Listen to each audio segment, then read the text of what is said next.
देगी। आजा बेटा। हाँ जी, बहुत बहुत धन्यवाद आपका। धन्यवाद बेटा। सभी आर्यजनों को मेरी सादर नमस्ते। नमस्ते नमस्ते जी। बहुत सुंदर भजन अभी हम सुन रहे थे प्रभु भक्ति का। सच में इंसान को पुरुषार्थ जीवन मिला है तो सिर्फ पुरुषार्थ करने के लिए निष्काम भाव से कर्म करता चल, यही जीवन का सार है। बहुत सुंदर भजन अभी हमने सुना। कल हम सभी ने मदर्स डे मनाया, सब है तो नहीं, ये हिंदी संस्कृति हमारी वैदिक संस्कृति में नहीं है मदर डे। प्रतिदिन हमारा माँ के लिए होना चाहिए, परंतु सबने मदर्स डे बनाया तो उसके बारे में कुछ विचार मैं रखना चाहूँगी। हम सब ने अपनी फ़ोटो भी डाली और सब अपने मन से माँ के प्रति श्रद्धा रखते हैं और कहते हैं वह माँ ही है जिसके रहते ज़िंदगी में कोई गम नहीं होता। दुनिया साथ दे ना दे पर माँ का प्यार कम नहीं होता, माँ का प्यार कम नहीं होता।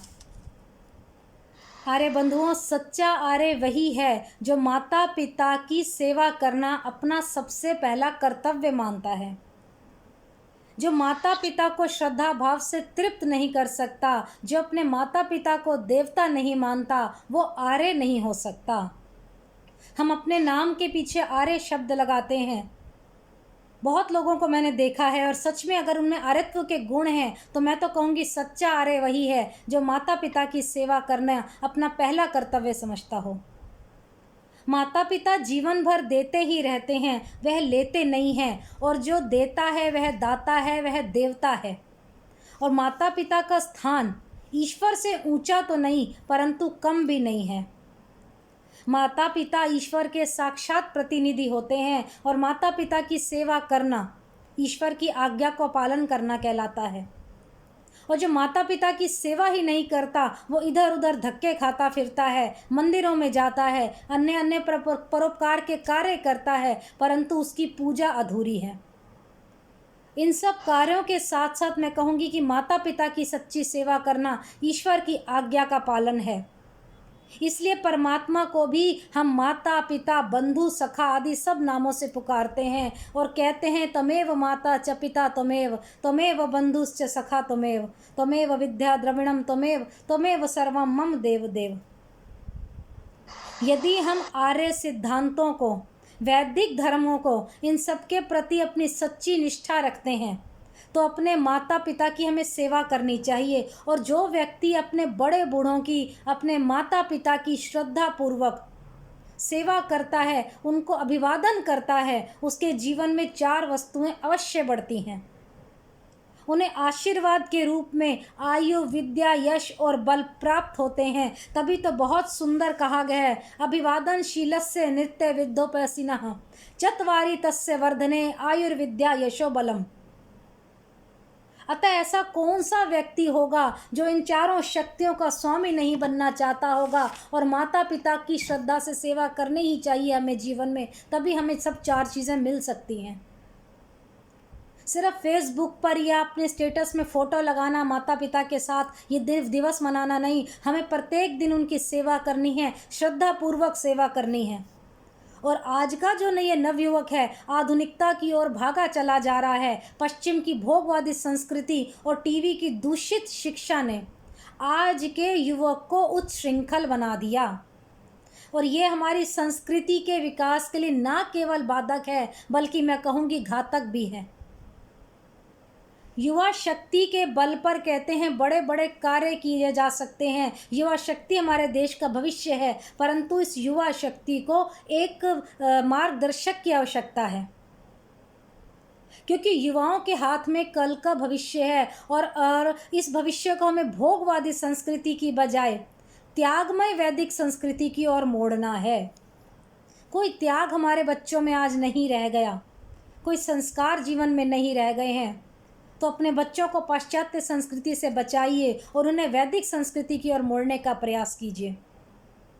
आप सभी यहाँ आर्यजन विद्वज्जन बैठे हैं और सभी के जीवन में 3 ऐषणाएँ होती हैं। वित्तेषणा, धन पाने की लालसा, पुत्रेषणा, आपको पुत्र या पुत्री की इच्छा, और तीसरी है लोकेषणा, यानी कि आपके जीवन में यश की कामना हो, कीर्ति की कामना हो। और ये तीनों ऐषणाएँ जो हैं मनुष्य जन्म पाते ही हमारे साथ अपने साथ लेकर आता है और परमात्मा जन्म देते ही तीनों ऐषणाओं को हमारे हृदय रूपी बीज में उत्पन्न कर देते हैं, वपन कर देते हैं। यदि हमारे जीवन में 3 इच्छाएं ना हो तो मानव जीवन जीने का कोई अर्थ नहीं रह जाता। माता पिता पुत्रेषणा इसलिए करते हैं ताकि उनका वंश चलता रहे। यदि मनुष्य में ये प्रेरणा पैदा ना करता ना ईश्वर, तो हम ना होते, ना ही हमारा ये जगत होता। पुत्र और पुत्री किसे कहते हैं? माता पिता इनकी इच्छा क्यों करते हैं?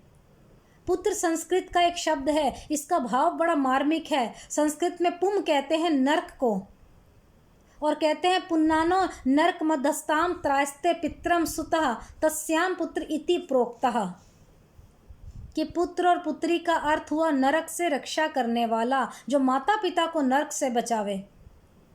और अब ये नरक और स्वर्ग किसी स्थान का नाम नहीं है, किसी विशेष स्थान का नाम नहीं है। और पौराणिक बंधुओं की भ्रांति है कि माता पिता को पिंड दान देकर नरक से बचाने का प्रयास किया जाता है। और यही कारण है कि आज का नवयुवक ये समझता है कि जीते जी माता पिता की सेवा क्या करनी, जब भी हम संसार से चले जाएंगे उनका पिंड दान कर देंगे, इन्हें नरक से बचाएंगे। परंतु जीते जी माता पिता की सेवा ना करना उन्हें जीते जी नरक में डालने के बराबर है, और उनके मरने के बाद उनका पिंड दान करना उन्हें स्वर्ग प्रदान करना है। यही बातें सोचते हैं आजकल के लोग। और यदि मरणोपरांत हमारा पुत्र या पुत्री हमारे लिए काशी गया, हरिद्वार गया, या किसी नदी पर जाकर आटे दाल और चावल का पिंड करके आया, तो हम स्वर्गवासी बन सकते हैं, नहीं तो नहीं बन सकते। और यही धारणा हमारे को नरक और स्वर्ग से बचा सकती है।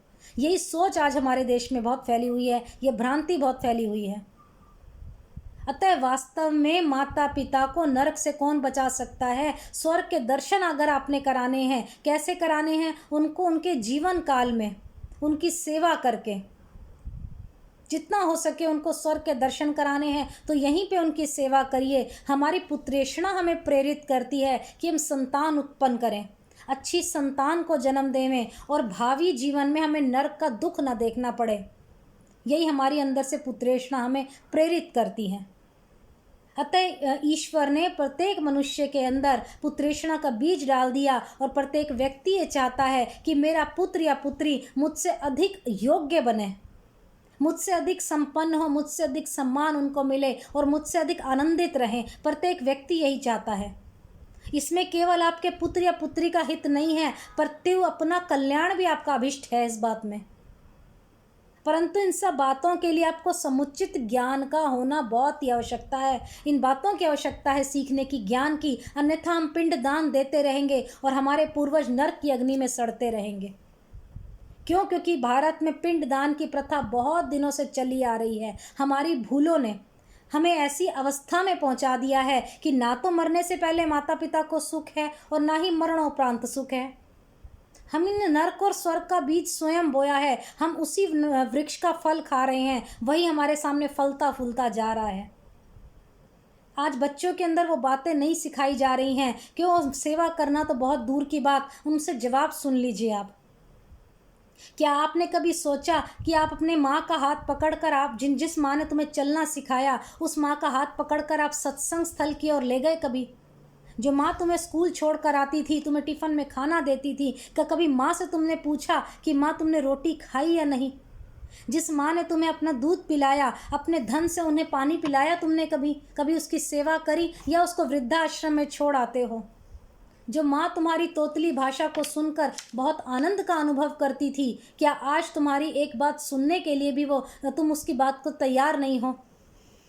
कभी अपने व्यापार से, कभी अपने व्यवसाय से घर वापस आकर अपनी माँ के पास थोड़ी देर बैठ जाओ, माँ आनंदित हो जाएगी।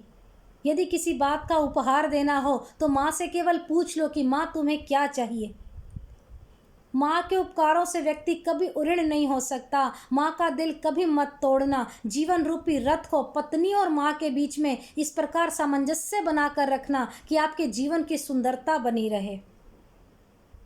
और बड़ा ही सुंदर किसी विद्वान ने, किसी आचार्य ने बड़ा सुंदर कहा कि 10 उपाध्यायों से श्रेष्ठ है एक पिता। ये जो माँ है वो 10 उपाध्यायों से श्रेष्ठ है, एक पिता 100 आचार्यों से श्रेष्ठ है, एक माता जो है 1000 पिताओं से श्रेष्ठ है।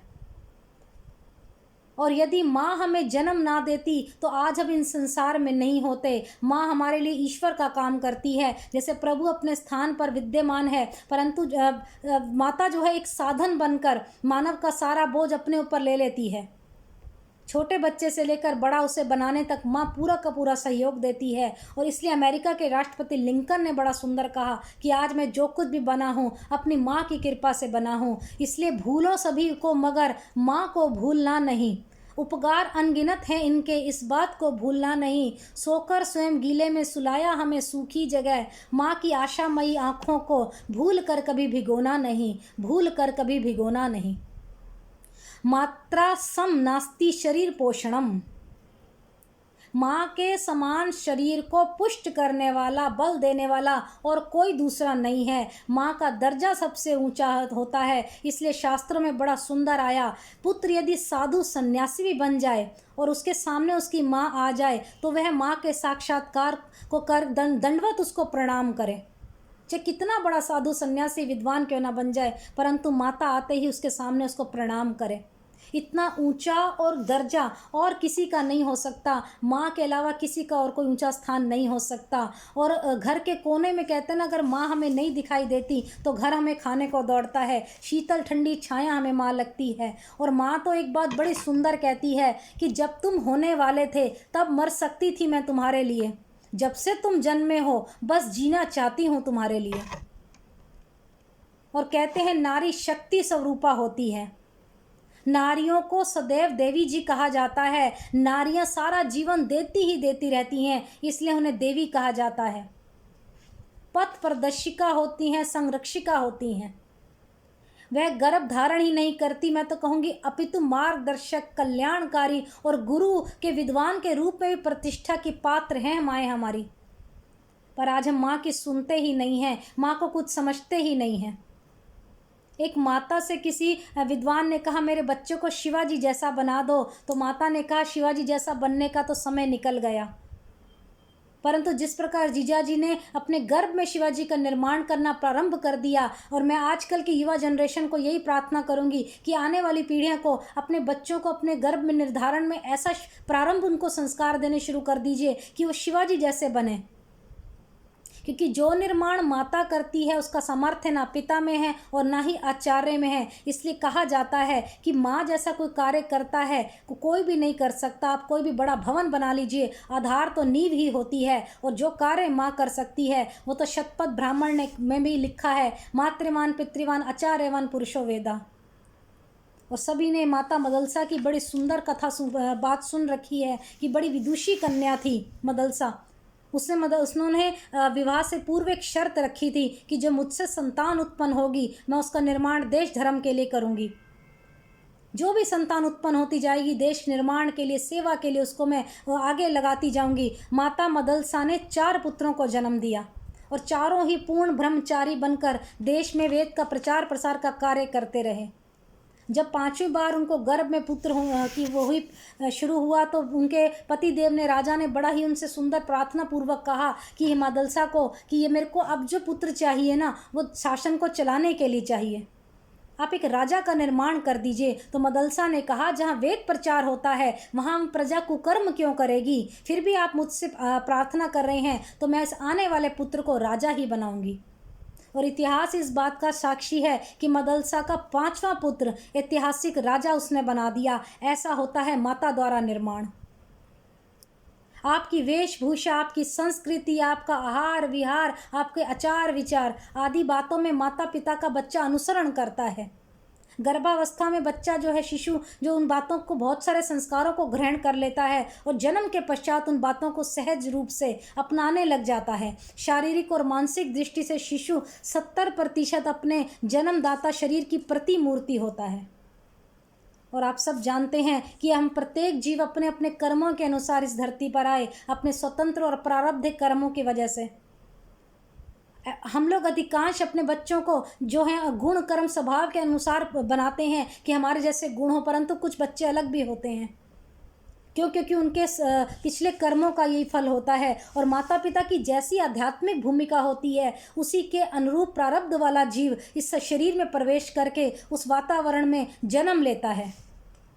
और कई जन्मों के पुण्य और सत्कर्मों का फल है, तब कहीं जाकर कोई दिव्य शिशु पैदा होता है। और तभी तो कहा गया है कि जननी जने तो भक्त जन के दाता के शूर, नहीं तो जननी बांझ रहे काहे गवाए नूर, काहे गवाए नूर।